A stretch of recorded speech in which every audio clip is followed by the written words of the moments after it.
សួស្តីមិត្តភក្តិទាំងអស់គ្នាខ្ញុំអាយ៉ាហើយថ្ងៃនេះខ្ញុំធ្វើថ្នាំញ៉ាំម៉ូតូដល់ពេលចឹងទៅខ្ញុំក៏នឹកឃើញចង់ចែករំលែកមិត្តភក្តិទាំងអស់គ្នា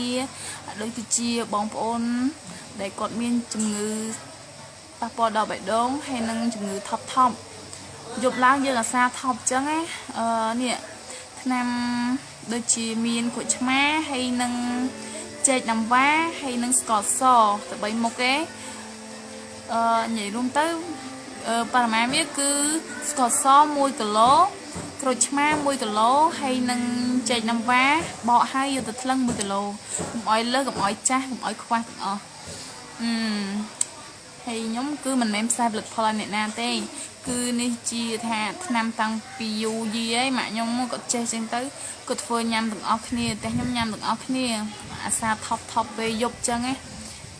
ញ៉ាំថ្នាំហ្នឹងគឺវាបានអន់មែនហើយខ្ញុំមិនបានផ្សាយផលិតផលណាគេទេគឺនេះថារបស់ក្នុងស្រុកយើងគឺជាថាចង់ចែករំលែកឲ្យមិត្តភក្តិទាំងអស់គ្នាបានដឹងថាយើងចង់បើថាមានជំងឺនឹងមែនបើថាយើងអាសាថប់ពេលយប់មែនហើយក៏យើងធ្វើញ៉ាំទៅហើយជាពិសេសមួយទៀតគឺញ៉ាំទៅសាច់ស្អាតនិយាយមែនណាសាច់ស្អាតគ្រាន់ថាខ្ញុំញ៉ាំមិនសូវបានញឹកញាប់ដូចគេខ្ញុំមិនស្អាតទេមុខមិនបាច់និយាយទេហ្នឹងហើយអញ្ចឹងអរគុណច្រើនមិត្តភក្តិទាំងអស់គ្នាបើសិនជាថាមានចម្ងល់អីអត់អីខ្ញុំធ្វើប៉ុនអាច